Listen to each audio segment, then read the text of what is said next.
Bom dia, meus irmãos. Saúde a todos com a paz do nosso Senhor Jesus.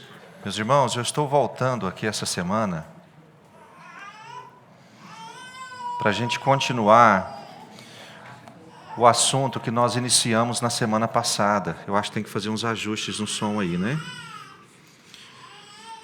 E eu peço aos irmãos que abram suas Bíblias em João, capítulo 15.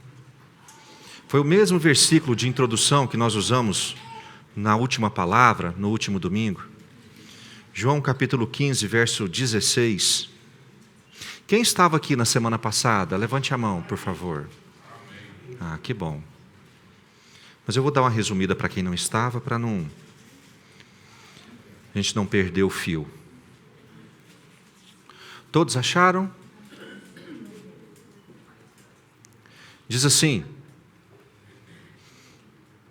não foram vocês que me escolheram, Jesus dizendo. Pelo contrário, eu os escolhi e os designei para que vades e deem fruto, e o vosso fruto permaneça, a fim de tudo quanto pedirem ao meu Pai em meu nome, Ele lhes conceda. O que eu lhes ordeno é isto, que vocês amem uns aos outros. Essa foi a mensagem o texto de introdução que nós usamos na semana passada. O tema da mensagem da semana passada era a entrada triunfal de Jesus na minha casa. E nós iniciamos no último domingo, dizendo que é muito bom ouvir isso. Que não fomos nós que escolhemos a Jesus. Pelo contrário, foi Jesus que nos escolheu. Você crê nisso? Antes de você escolher por Jesus, Jesus já havia escolhido você. Só que não é uma escolha vazia, como nós vimos na semana passada. É uma escolha com propósito.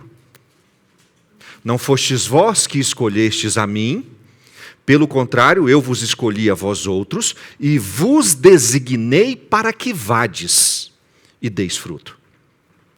É uma escolha que carrega um propósito. Jesus não nos escolheu para sermos cordeirinhos alegres e saltitantes. Jesus não nos escolheu para vivermos confortáveis nesse tempo com a certeza da salvação.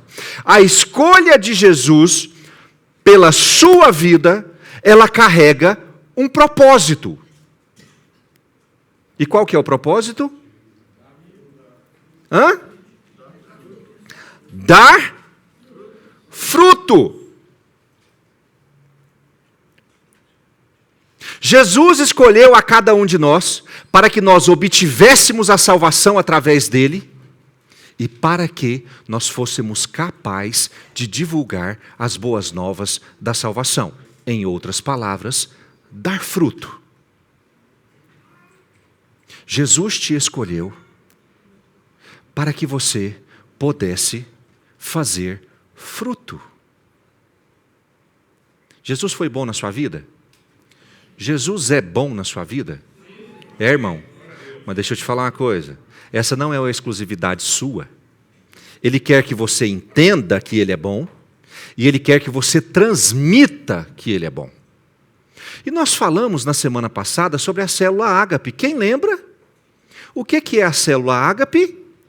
Uma estrutura, uma estratégia para que nós possamos conduzir novas pessoas a Jesus.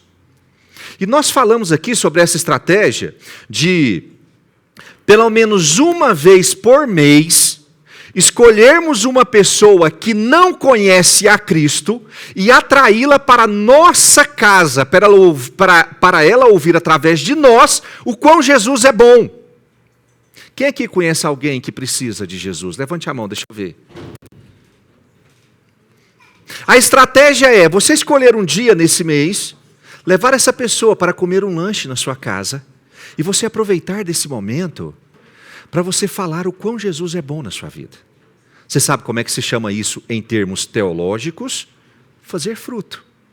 E aí mês que vem você chama de novo, no outro mês você chama de novo, e aí depois você fala assim, você quer participar de uma célula? Aí no outro você fala assim, nossa, você sabia que na minha igreja tem ar-condicionado? Quem está com frio hoje? Já me falaram assim hoje, pastor, o ar hoje está muito gelado. Eu falei, glória a Deus, essa é a intenção. E na outra semana você diz, vamos à igreja fazer fruto. E nós usamos na semana passada o exemplo de Zaqueu, quem se lembra? E falamos de 3. Muito obrigado, Senhor, Deus te pague. E nós falamos de 3 fatos importantes com relação a Zaqueu. Primeiro, a conveniência de Jesus, vocês lembram? Jesus disse a Zaqueu, me convém ficar em tua casa. Irmãos, Jesus quer entrar na sua casa. E nós vimos que a igreja mais poderosa que existe não é esta, não é o templo de Salomão em São Paulo e nenhum outro templo. A igreja mais poderosa que existe é a igreja que é formada dentro da sua casa. Depois nós falamos sobre o senso de urgência de Zaqueu. Lembra do modo Tarzan? Zaqueu desce depressa. Quer dizer que atender ao propósito de Deus pode ficar para depois? É depressa. E Jesus diz, me convém hoje ficar na tua casa. E depois Jesus diz, hoje houve salvação. É para agora. E nós vimos sobre a verdadeira alegria. Zaqueu desceu e o recebeu com alegria. Que muitas vezes nós não entendemos essa alegria de forma tão completa em servir a Jesus. Mas quando nós servimos, nós passamos a entender essa alegria em receber a Jesus dentro da nossa casa. Irmãos, eu estou com esse tema queimando no meu coração depois da celebração conjunta. E eu queria continuar falando sobre isso hoje. O tema da mensagem dessa manhã é vencendo obstáculos que nos impedem de viver o propósito. Sabemos que o propósito de produzir frutos está de acordo com o que Jesus espera de cada um de nós. Isso é ponto pacífico entre nós? Você entende que Cristo espera que cada um de nós produza frutos? Você entende isso? Levante a mão, deixa eu ver. Porque senão eu vou só orar, abençoar e terminar a celebração. Então você entende, né? Então essa palavra é para nós mesmo. E que nós precisamos adotar essa prática o mais breve possível. Se quisermos que o Evangelho avance, essa realidade vai passar necessariamente pela disponibilidade de todos os membros da congregação. Essa responsabilidade não diz respeito ao pastor ou à liderança.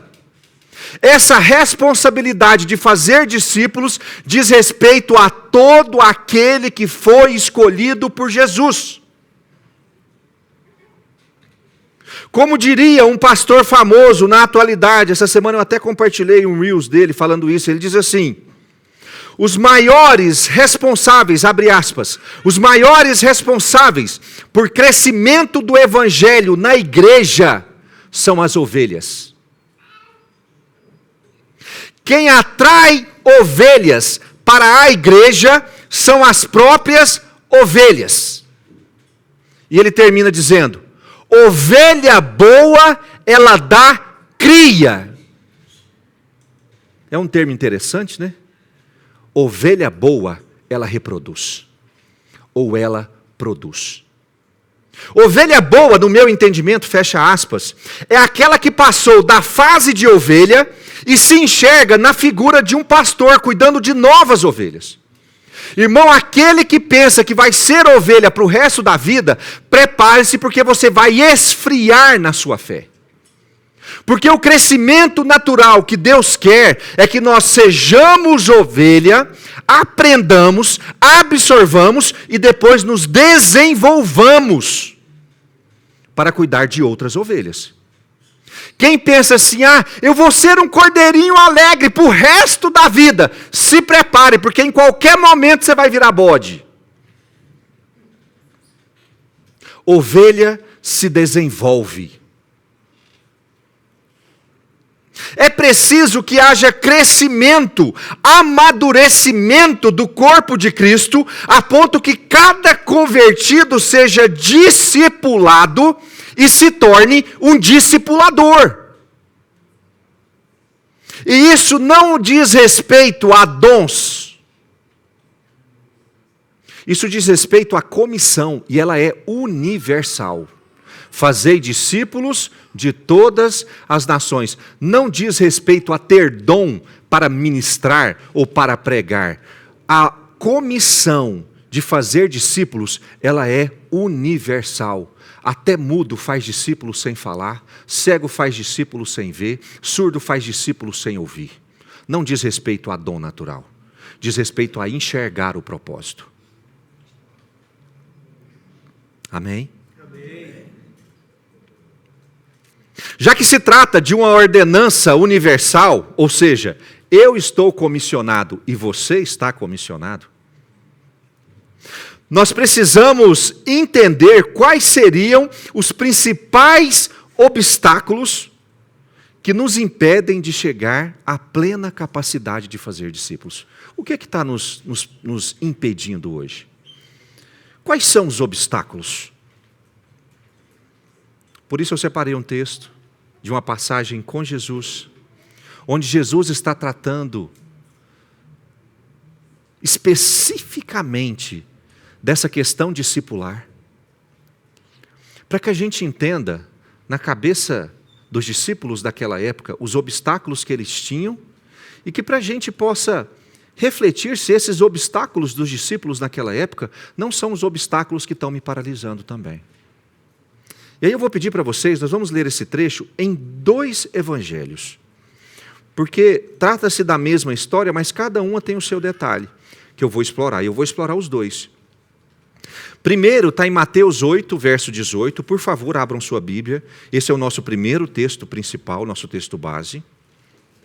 E o segundo está em Lucas 9, 57, também abram sua Bíblia, esse também é o nosso texto base. É a mesma história, dita por 2 versões diferentes e complementares. Então vamos em Mateus 8, 18 primeiro, diz assim, Mateus 8, versículo 18, diz assim, vendo Jesus muita gente ao seu redor, ordenou que passassem para outra margem. Então, aproximando-se dele, um escriba disse-lhe, mestre, seguir-te-ei para onde quer que fores. Mas Jesus lhe respondeu, as raposas têm seus covis e as aves do céu ninhos, mas o Filho do Homem não tem onde reclinar a cabeça. E outro dos discípulos lhe disse, Senhor, permite-me ir primeiro sepultar o meu pai.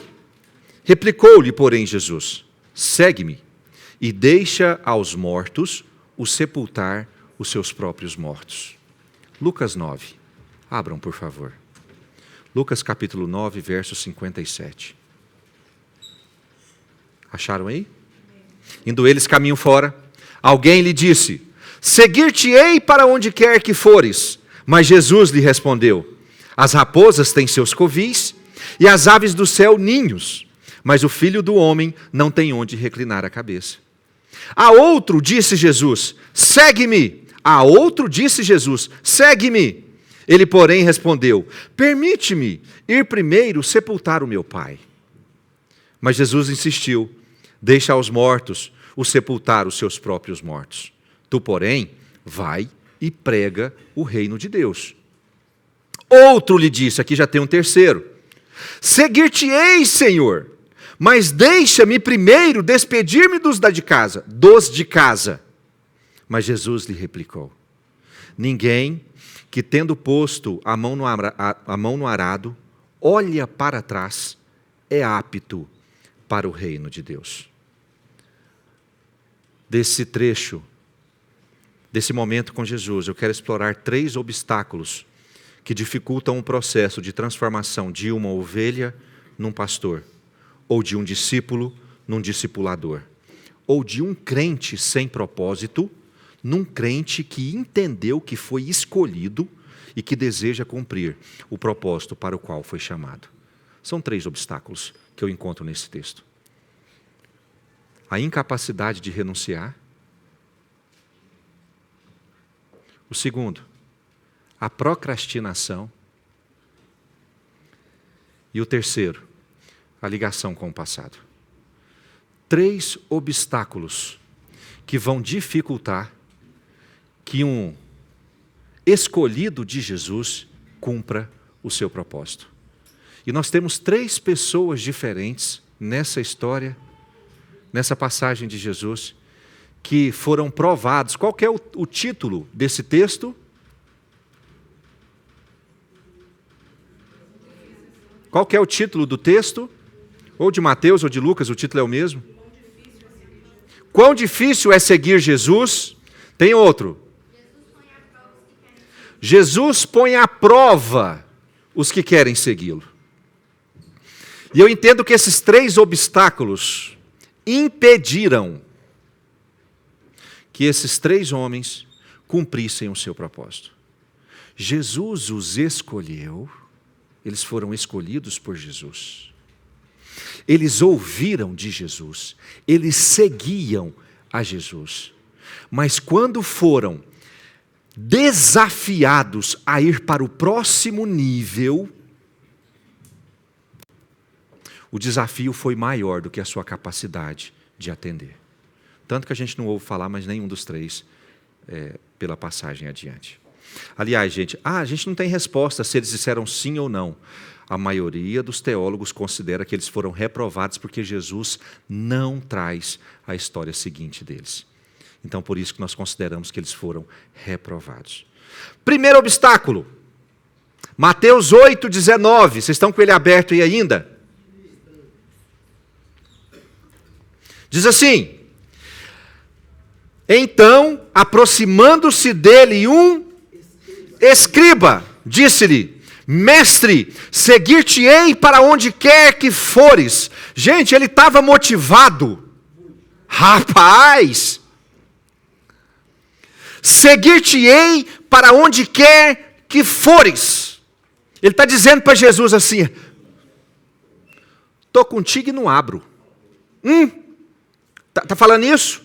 Rapaz, estamos juntos, hashtag estamos juntos, e onde o Senhor for eu vou, o que o Senhor fizer eu vou fazer, o que o Senhor falar para eu fazer eu vou fazer. E Jesus havia provocado ele. Vamos ver no texto.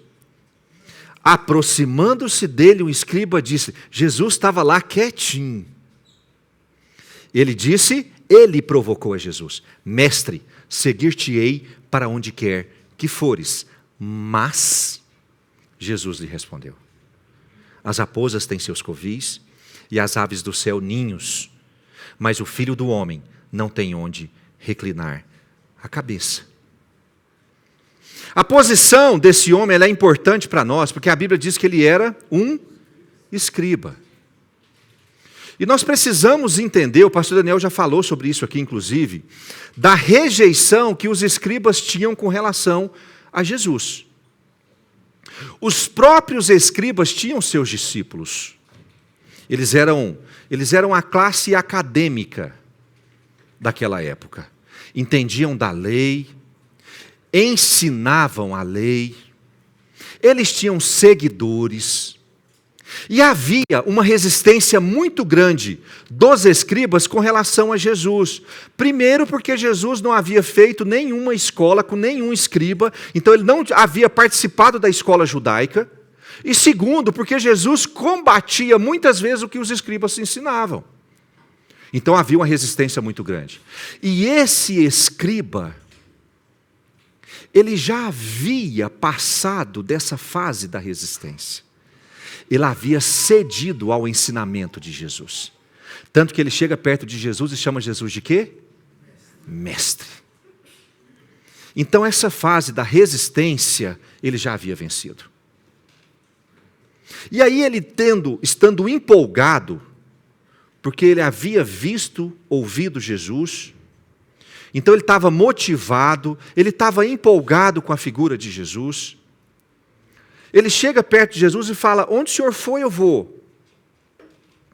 Mas aí Jesus, conhecendo o coração do escriba, coloca um senso de obstáculo na frente dele. E a marretada é grande. Jesus diz assim: as raposas têm seus covis, e as aves do céu têm ninhos, mas o Filho do Homem não tem onde reclinar a cabeça. O que Jesus está falando com isso aqui? Quem quer arriscar? Não tem moradia certa. Não tem moradia. Vai perder sua comodidade. Vai perder sua comodidade. O que mais, gente? Não posso te oferecer um conforto. Só que Jesus não vai dar só um atestado de pobreza. Jesus pega mais fundo ainda.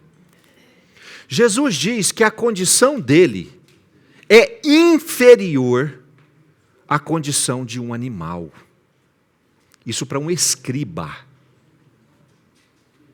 Jesus ele está se considerando, do ponto de vista de propriedade ou de estrutura, porque o escriba entende que se ele vai seguir o mestre, aquele mestre tem que conceder a ele o mínimo de estrutura para aprendizado. E aí Jesus já dá uma resposta bem complicada. Olha, se você quer me seguir, fique sabendo disso. Eu não tenho nada, os animais que Deus criou têm mais do que eu. Você sabe como é que chama isso? Como é que eu chamo isso? De choque de realidade. Jesus não era desprovido apenas de um diploma ou de um título.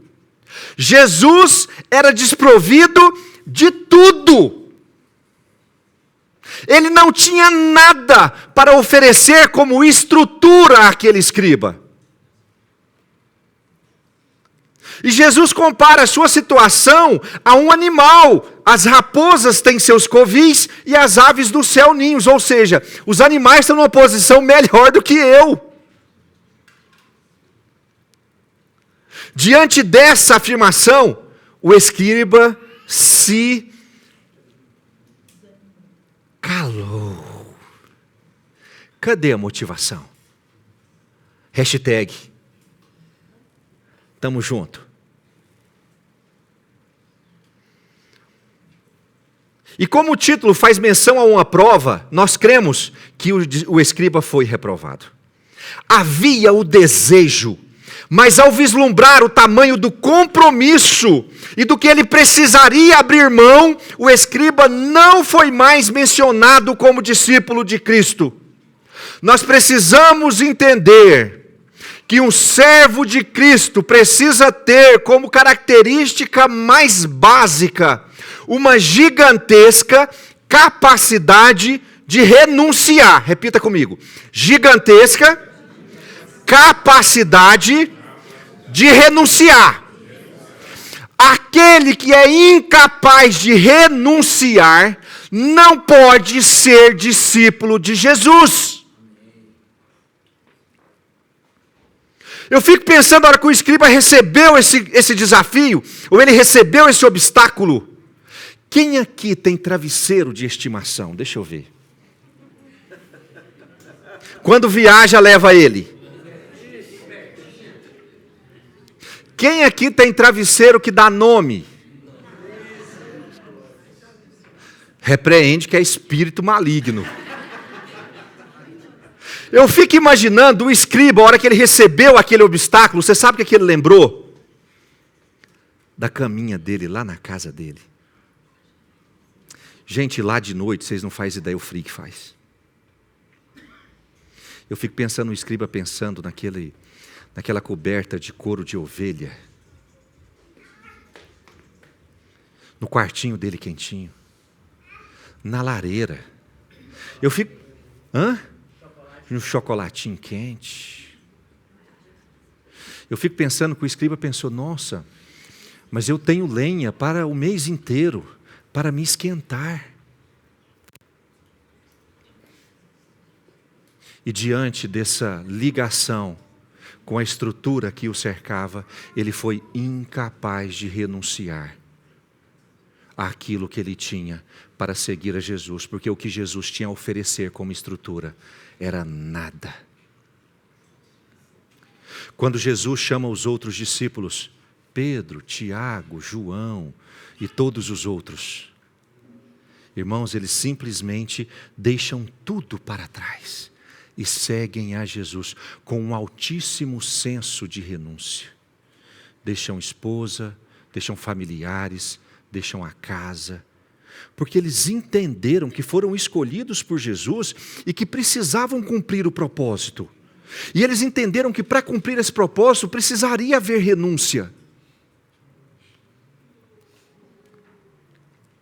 Sem a renúncia, não temos como seguir a Jesus. Ai, ai, ai. Irmãos, sem renúncia, nós não somos seguidores de Cristo. Irmãos, sem renúncia, nós não somos seguidores de Jesus. Quem quiser vir após mim, negue-se a si mesmo. Para estar aqui hoje, muitos de vocês tiveram que renunciar a coisas agradáveis e prazerosas. Você tinha mais o que fazer hoje de manhã, irmãos? Você teve que renunciar a alguma coisa?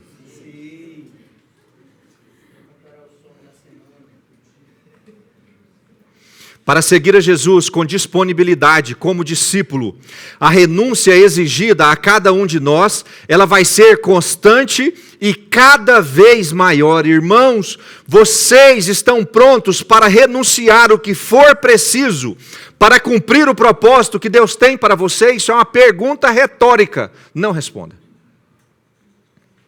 Você está pronto para renunciar o que for preciso para cumprir o propósito que Jesus tem para você? Porque se você não estiver pronto, você não é seguidor de Jesus. E Ele ainda não te escolheu.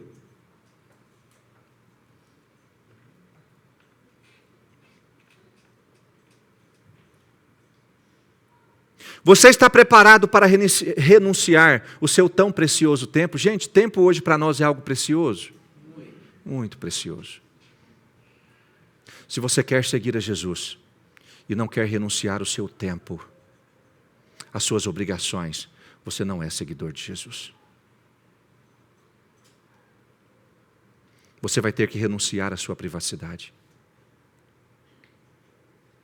Ah, pastor Daniel, a ideia de gente entrar dentro da minha casa me assusta. E depois da pandemia, gente, ficou mais complicado ainda. A gente está com um senso de privacidade muito aguçado, de ficar trancado. Ninguém pode entrar na minha casa, ninguém pode ver a minha casa, não quero ver ninguém. Você vai ter que renunciar à sua privacidade. Você vai ter que renunciar aos seus móveis.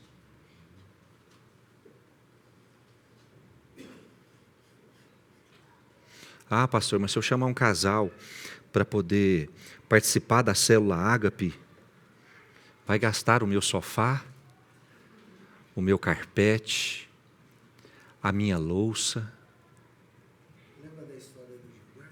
A célula da casa dele? Que ele quebrou o armário? Encerrou o armário. O pastor Gilmar tinha um problema estrutural na casa dele, que não cabia gente suficiente. Você sabe o que ele fez para caber mais gente? Ele cerrou o armário dele no meio.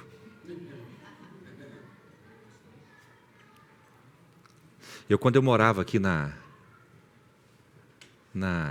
Quem que lembra de uma célula lá em casa que a gente botava o sofá debaixo da mesa? Quem lembra?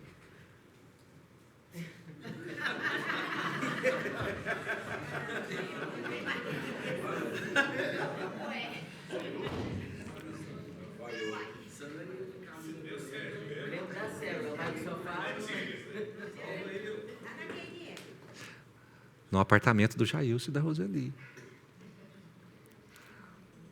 Renunciar o seu tempo de lazer.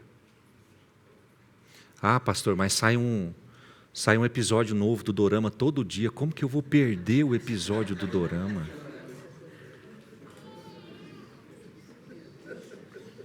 Renunciar o seu tempo de estudo.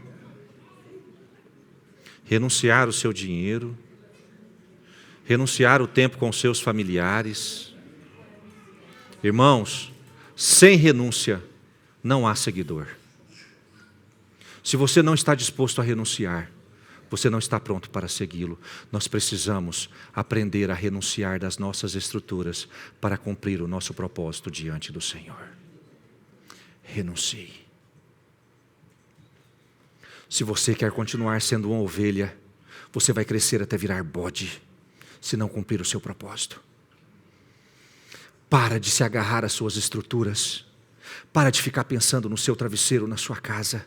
Seguir a Jesus é o que nós temos de mais precioso. Renuncie o que você tem, o que você precisa, e se comprometa a cumprir o seu propósito diante de Deus. Entregue a sua casa, entregue o seu tempo, entregue o seu lazer, mas cumpra o seu propósito.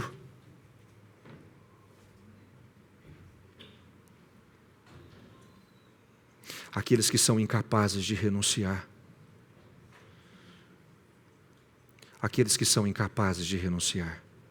jamais poderão ou jamais conseguirão seguir a Jesus. Porque o que Ele vai exigir de você é exatamente aquilo que você mais ama. Se você ama a sua privacidade, é o que Ele vai pedir de você. Se você ama o seu carpete, é o que Ele vai pedir de você. Se você ama o seu lazer, é o que Ele vai pedir de você. Sem renúncia, não há discipulado. O que você acha que Jesus está pedindo para você entregar? Não foste vós que escolhestes a mim, mas eu vos escolhi a vós outros. Então Jesus te escolheu. E Ele te escolheu para um propósito. Irmãos, para cumprir esse propósito, o que o Senhor neste momento está te pedindo para que você renuncie e possa segui-lo? O que, irmão? Curva a sua cabeça. Oh, Espírito Santo. Pai, nós perdemos tempo demais. Pai, o Senhor nos chama para que nós neguemos a nós mesmos. Pai, para que nós tomemos a nossa cruz e siga o Senhor. Pai, eu estou cansado de ficar parado, agarrado com a minha vida estrutural, incapaz de renunciá-la. Por isso, ó Espírito Santo, eu peço ao Senhor que o Senhor mostre a cada um aqui agora. Pai, qual é o obstáculo que nós estamos abraçados e que está impedindo que nós sigamos ao Senhor? Pai, eu quero renunciar isso hoje. Pai, eu quero seguir ao Senhor. Eu quero renunciar o que for preciso. Pai, o que está me bloqueando? É a minha privacidade? É o meu comodismo? É o meu conforto? É o meu tempo de lazer? É o meu dinheiro? É a minha casa? É a minha estrutura? Pai, em nome de Jesus, eu quero renunciar a essas coisas hoje. E declarar que eu quero seguir ao Senhor, cumprir o meu propósito. Me ajuda a identificar, ó Pai, no nome do Senhor Jesus. No nome de Jesus. Não precisam abrir 2 Timóteo, capítulo 2, verso 3, está na tela, diz assim. Olha o que a palavra diz. Participa das minhas alegrias. Participa dos meus confortos. Participa da minha boa estrutura. Participa dos meus sofrimentos como bom soldado de Cristo Jesus. Nenhum soldado em serviço, irmão, você está em serviço? Sim. Se envolve em negócios desta vida. A gente renuncia aos negócios desta vida. Porque o seu objetivo é satisfazer aquele que o arregimentou. O seu objetivo é atender àquilo que o Senhor está pedindo de você. O que o Senhor está pedindo que você renuncie? Mas vamos para o segundo obstáculo. Vocês estão comigo aí? Por que vocês estão com esse olhar assustado? Levanta a mão para o céu assim, fala, socorro, Jesus. Socorro, Jesus. Vocês estão comigo, gente? Segundo obstáculo, a procrastinação. Está em Mateus 8, verso 21. Abram, por favor, vocês estão com ele marcado aí? E outro dos discípulos lhe disse,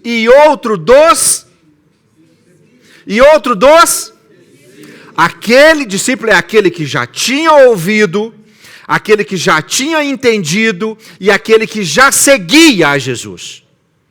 E outro dos discípulos lhe disse, Senhor, permite-me ir primeiro sepultar o meu pai. Replicou-lhe, porém, Jesus, segue-me e deixa aos mortos os sepultar os seus próprios mortos.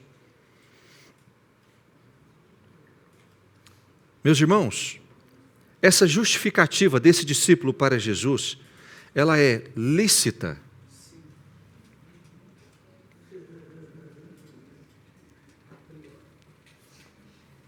Vou melhorar a pergunta. Pergunta para você entrar no céu. Vestibular. O pai desse homem estava morto? Sim. O pai desse discípulo estava morto? Na realidade, não. O pai desse discípulo não estava morto. Essa é uma expressão judaica, meus irmãos. De quando o pai, ou o familiar, ou a pessoa, ela está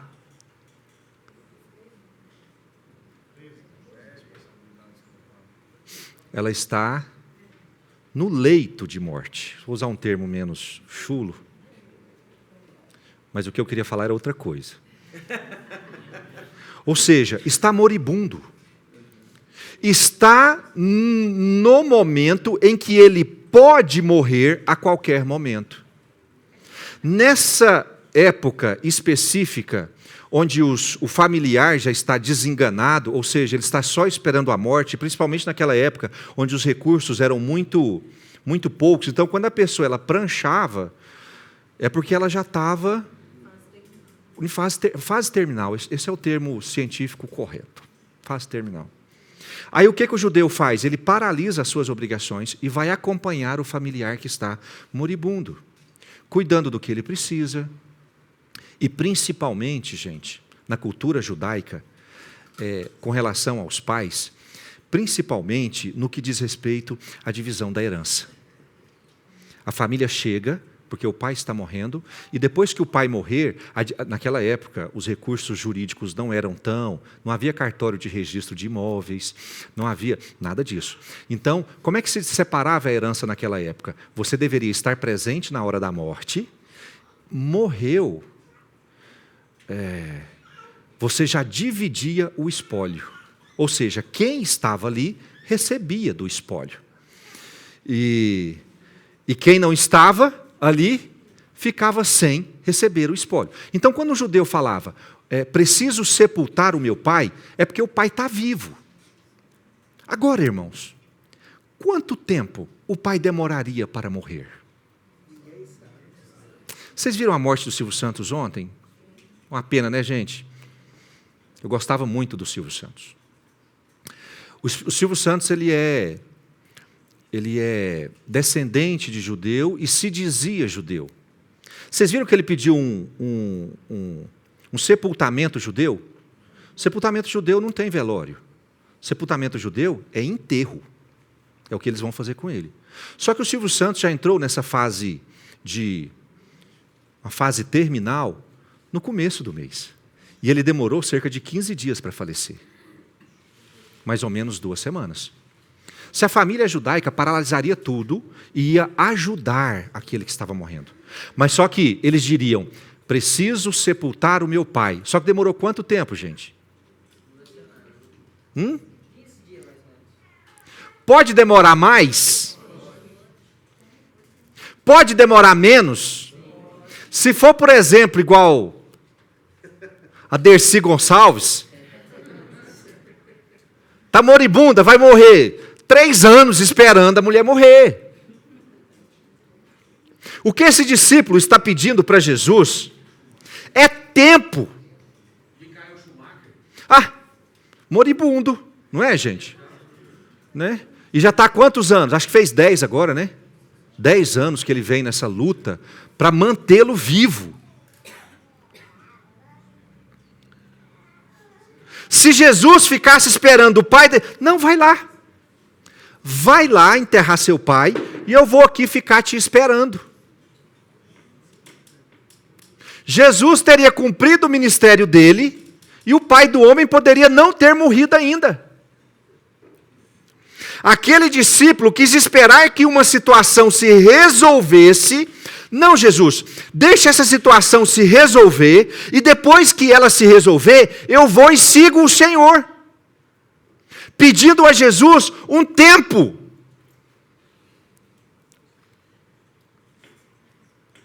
Entretanto, para aquele que deseja cumprir o seu propósito diante de Deus, não dá para ficar esperando as coisas acontecerem, para que você fique liberado para poder agir, irmãos. Quando a matéria é reino de Deus, você nunca vai estar completamente liberado. Repitam comigo. Para cumprir o meu propósito, nunca haverá um tempo em que eu esteja completamente disponível. Esse tempo nunca chega. Aí ele vai, preciso sepultar o meu pai. Aí espera lá 1 mês e o pai morre. Aí dá no outro dia, a mãe cai doente. Agora ele precisa sepultar a mãe. No outro dia o irmão cai doente. No outro dia o boi cai doente. Nunca vai haver liberação total. Irmãos, a gente cumpre ministério, a gente realiza para Deus no fórceps. Não há conforto em realizar algo para Deus. Não há um tempo propício. Esse tempo não existe. Tem gente que fica assim, eu estou num momento muito tumultuado da minha vida. Estou trabalhando muito. Vou esperar essa fase do meu trabalho passar. Tem gente que pensa assim, nossa, eu estou muito doente. Oh.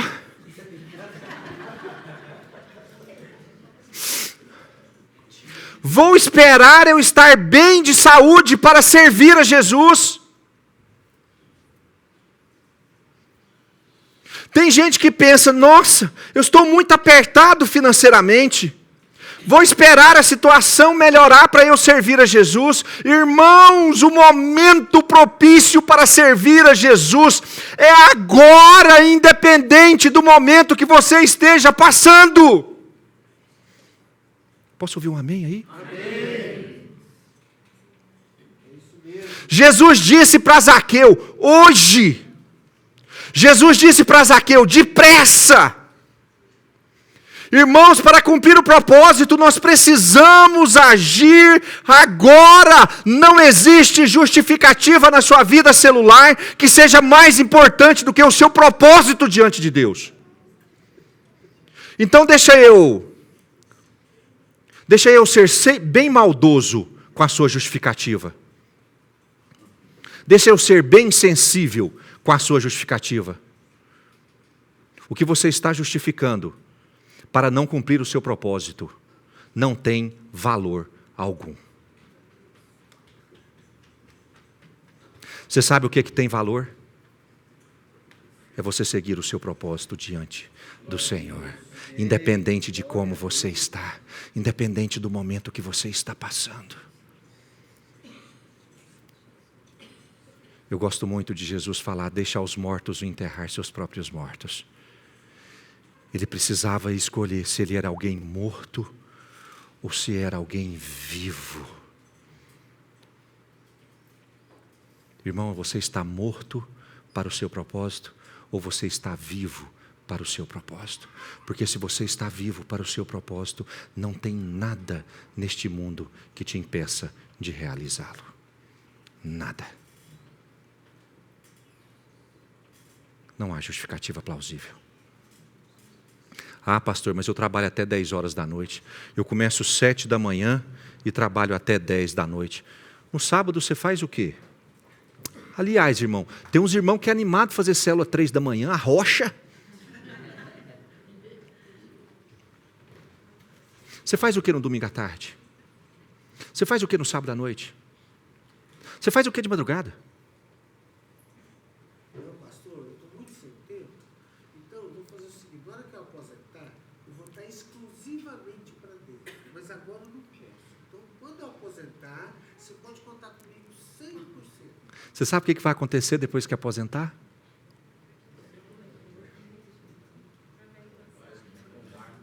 É comprar um barco. O Sávio, você sabe que o Sávio e a Sueli viraram fazendeiro, né, gente? Vocês sabem disso? Aí eu fiquei muito preocupado, porque se tem uma coisa que toma o crente, é a fazenda. E aí eu falei assim, nossa, eu vou precisar de conversar com o Sávio e com a Sueli para eles tomarem cuidado, para eles não deixarem isso roubá-los da presença de Deus. Antes de eu, o Sávio já veio conversar comigo.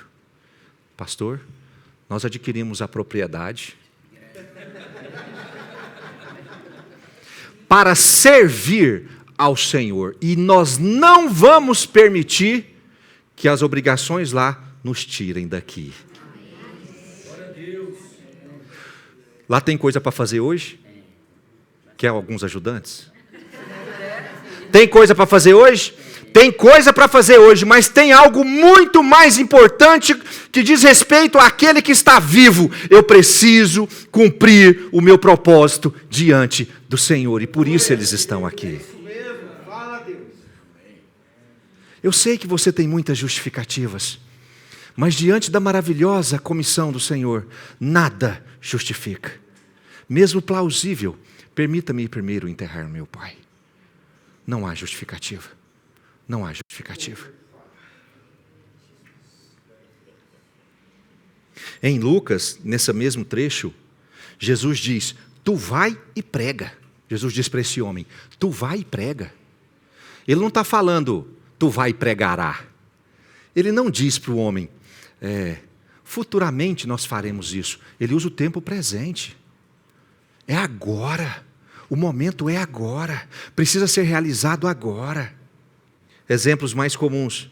Vou terminar a faculdade primeiro. Vou ter filho primeiro. Vou me aposentar primeiro. Aliás, gente, o negócio de ter filho é muito engraçado. O senhor fala assim, meus filhos estão pequenos. Agora eu não posso abrir uma célula na minha casa. Aí depois os filhos crescem. Mas agora meus filhos estão grandes, não tem mais espaço para abrir a célula na minha casa. Aí os filhos casam. Não, mas agora vai vir os netos, eu preciso me dedicar aos netos. Ou seja, a pessoa vai justificar todas as fases da sua vida, vai morrer e não vai ter cumprido aquilo que ela foi chamada para fazer.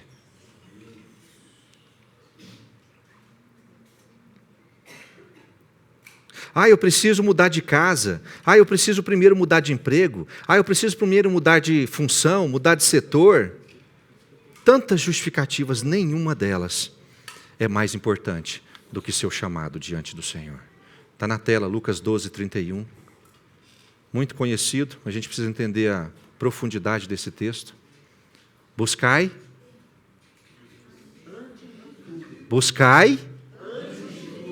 Qual que é a primazia? Qual que é a prioridade? Honrar meu pai? Buscai antes de tudo. Irmãos, é antes de tudo. Todas as outras coisas são outras coisas, mas antes de tudo vem o reino de Deus na minha vida. O seu propósito. Você foi escolhido por Jesus? Quem foi? Diga amém.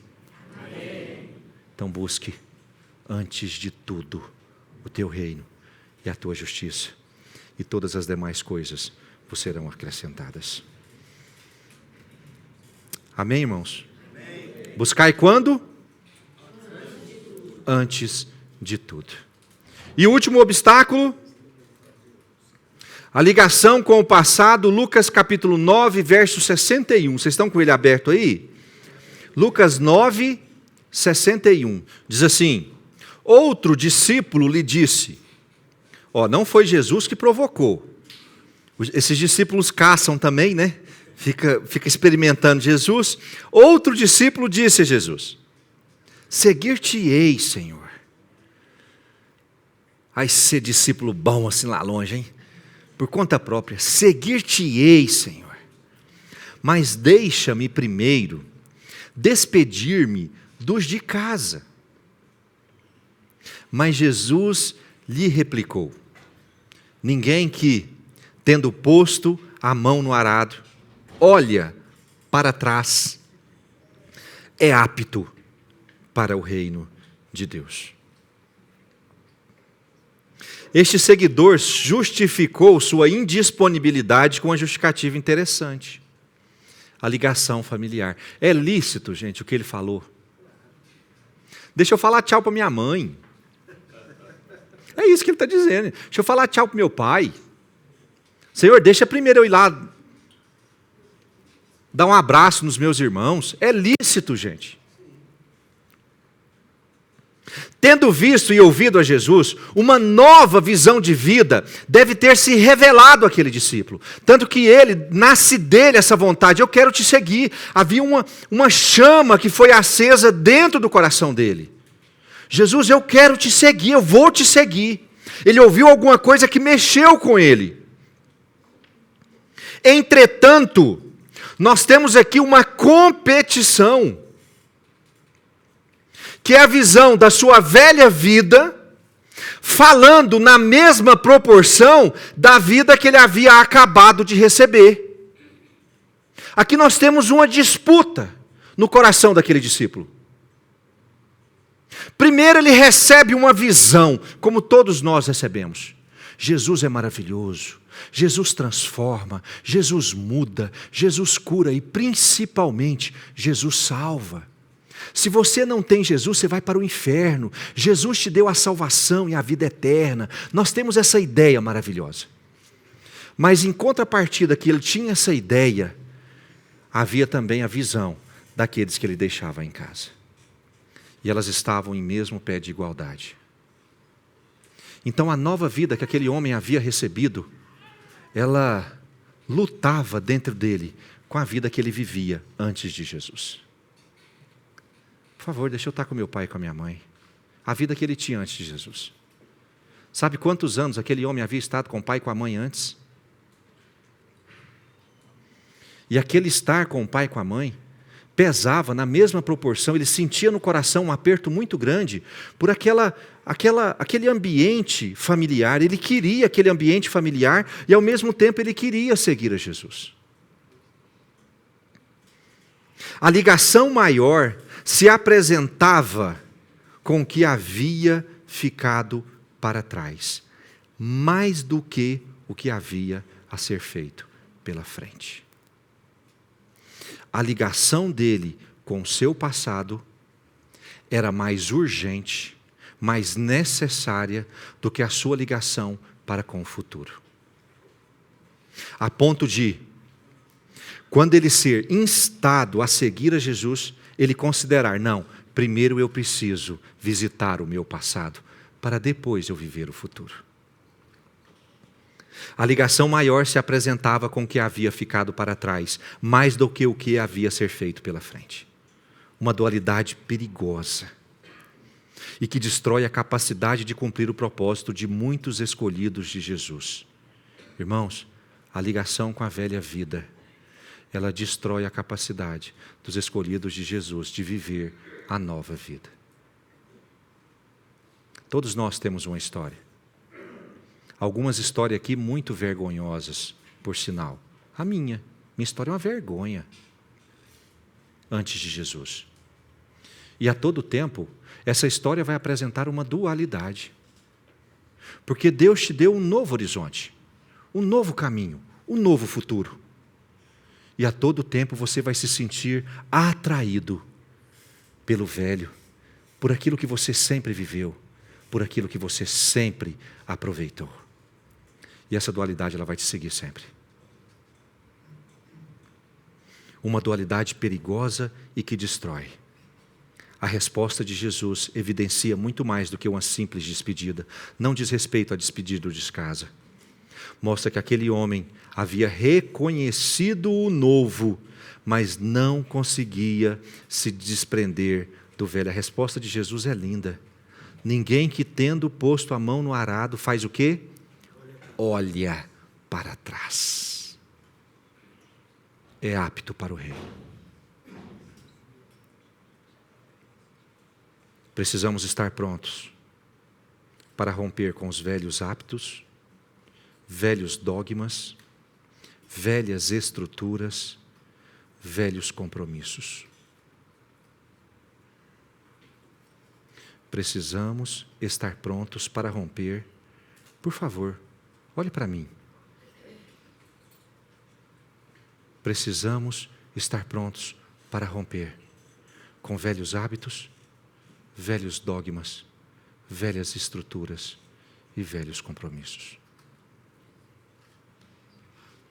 Não é possível que o novo entre sem que o velho saia. Irmãos, antes de conhecer Jesus, você tinha tempo? Antes de conhecer Jesus, você tinha tempo? Quem tinha? Eu não lembro de eu ter tempo depois que eu comecei a trabalhar. Não tinha. Você tinha compromisso todo dia. Depois que entrou Jesus, você precisa de novos compromissos, de uma nova visão. Como que você vai adotar esse novo compromisso e essa nova visão se você continua com os velhos hábitos? Você precisa tirar da sua agenda os velhos hábitos para que os novos hábitos entrem.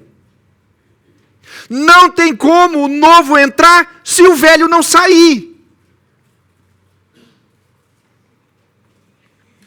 Aquele que pretende cumprir o propósito precisa estar pronto para vencer esse obstáculo de alterar a sua estrutura completa de vida, sem necessitar olhar para trás. Tem coisas que nós precisamos encerrar, ciclos que nós precisamos encerrar. Tem coisas que eram comuns ao seu velho homem, mas elas não cabem com o seu novo homem. Amém. E você não pode visitá-las de vez em quando. Você não pode despedir delas. Teve um irmão que se converteu, não teve? Um irmão que se converteu, batizou. Aí no dia que ele batizou, ele ficou tão feliz, que ele comprou 3 caixas de cerveja, chamou os amigos,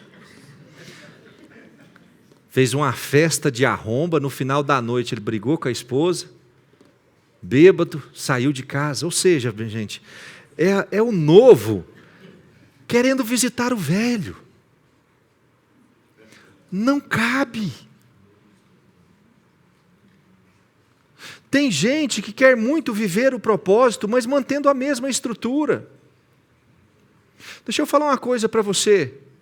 Depois que você se propõe a seguir a Jesus, que você diz a Jesus, seguir-te-ei, os locais que você visitava antes, eles não te cabem mais? Posso ouvir um amém? Amém. Os amigos que você tinha antes, eles não te cabem mais? Obrigado, Ezequias. Posso ouvir um amém? Amém? A sua forma de buscar felicidade e alegria antes não é a mesma de agora. Amém. Os seus hábitos que você tinha antes, manias. Quem aqui tem mania? Nossa, vocês estão bem psicologicamente, hein? Eu sou cheio de mania. As manias, os hábitos, Os costumes que você tinha antes, eles não cabem mais a você que quer viver um novo propósito. Não dá para ficar visitando o velho quando você quer cumprir o novo. Irmão, isso não vai funcionar. Se você se propõe a seguir a Jesus, você precisa encerrar o ciclo do velho homem e iniciar o ciclo do novo homem. Novos hábitos, novos costumes, novos amigos, novos ambientes, nova forma de falar. Aí chegou o irmão que aceitou a Jesus e quer seguir a Jesus. Na segunda-feira ele tem happy hour com os amigos para curar do final de semana. Na terça-feira ele tem rodada da Libertadores. Na quarta-feira ele tem rodada do Brasileirão. Na quinta-feira ele tem um futebol com os amigos. Na sexta-feira ele tem sextou.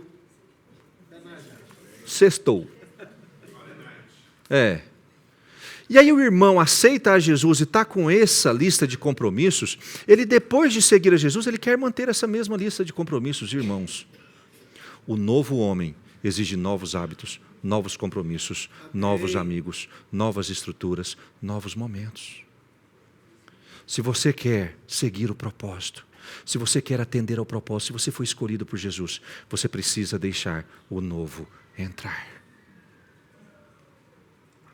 E você precisa deixar o velho sair. Feche seus olhos. Deixa eu fazer um exercício com você aqui. Feche seus olhos. Você se lembra da época da ignorância? Você se lembra da época em que você não conhecia Jesus? Você se lembra do homem e da mulher que você era antes de Jesus? Você se lembra dos seus compromissos, dos seus amigos, dos seus ambientes, dos seus hábitos, das suas manias? Você se lembra da sua casa? O que dessas lembranças que ainda faz parte da sua vida hoje? O que dessas lembranças do velho homem ainda fazem parte da sua vida hoje? São exatamente essas estruturas que precisam ser anuladas. Certa vez, podem abrir os olhos, certa vez nós queríamos muito abrir uma célula na casa de um irmão, porque ele trazia para a minha célula, ele trazia muitos convidados, trazia umas 8 ou 10 pessoas, e ele morava na Ceilândia, e eu falava assim, olha, vamos abrir uma célula na sua casa, você tem condições de liderar, você tem condição de estar à frente, eu vou contigo, vamos abrir uma célula. E ele me deu uma resposta que eu nunca mais esqueci.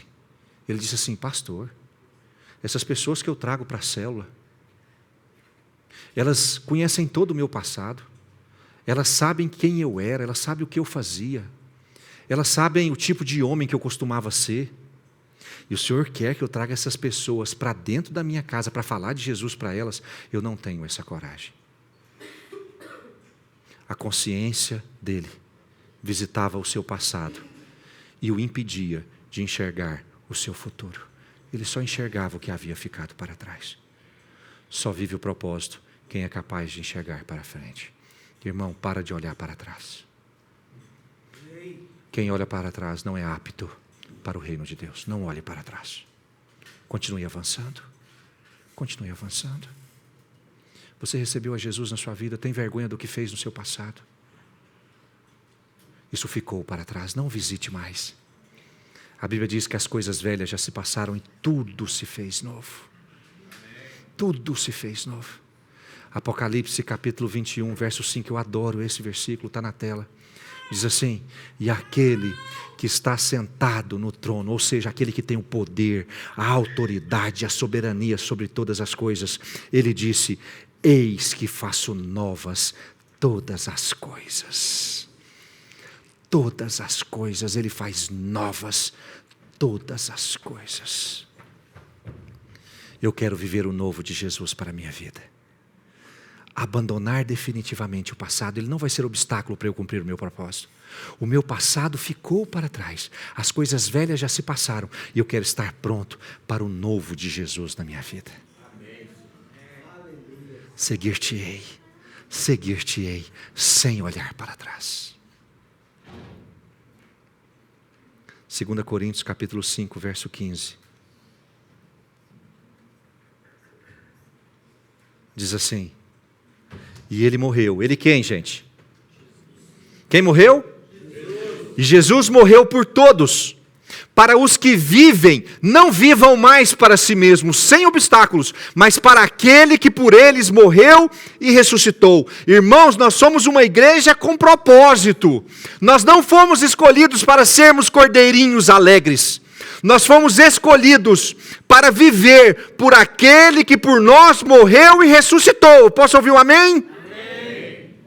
Assim que nós, daqui por diante, a ninguém conhecemos segundo a carne. E se antes conhecemos Cristo segundo a carne, já agora não o conhecemos deste modo. O velho homem ficou para trás. E assim, se alguém está em Cristo. Quem está em Cristo aqui? Levante a mão. Não. Vocês não entenderam a pergunta. Quem aqui está em Cristo? Se alguém está em Cristo, é nova. Diga para a pessoa que está do seu lado: você é novo em Jesus. Novo, fala o novo com ênfase. Novo! Se alguém está em Cristo, é nova criatura. As coisas antigas já passaram, e eis que se fizeram novas. Novas. Quem vive o propósito, quem deseja viver o propósito, vive o novo de Deus. E não olha para trás. Eu quero te convidar hoje a viver uma nova estrutura. Chega de cordeirinho alegre. Eu fui escolhido para quê? Para um propósito. Chega de ser o cordeirinho alegre. Eu quero a partir de hoje cumprir o meu propósito diante do Senhor. Produzir frutos. Eu quero servir ao meu Rei, ao meu Senhor, com aquilo que eu sou e com aquilo que eu tenho. Um novo propósito. Chega de viver só como cordeirinho alegre. É tempo de cumprir propósito. É tempo de viver como adulto. É tempo de viver como quem já cresceu em Jesus. É tempo de viver como quem busca atender ao propósito. Vamos ficar de pé.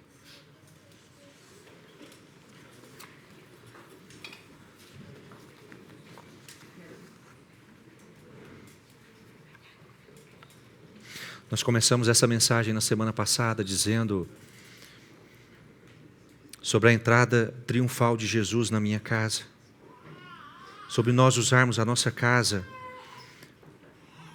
para frutificar para o Senhor.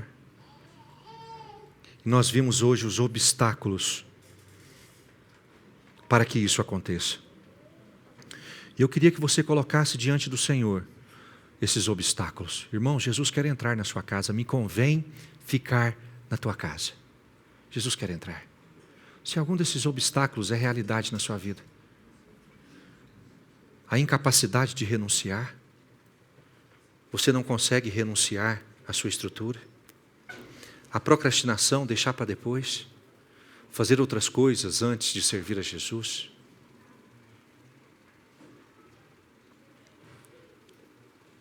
e o não olhar para trás.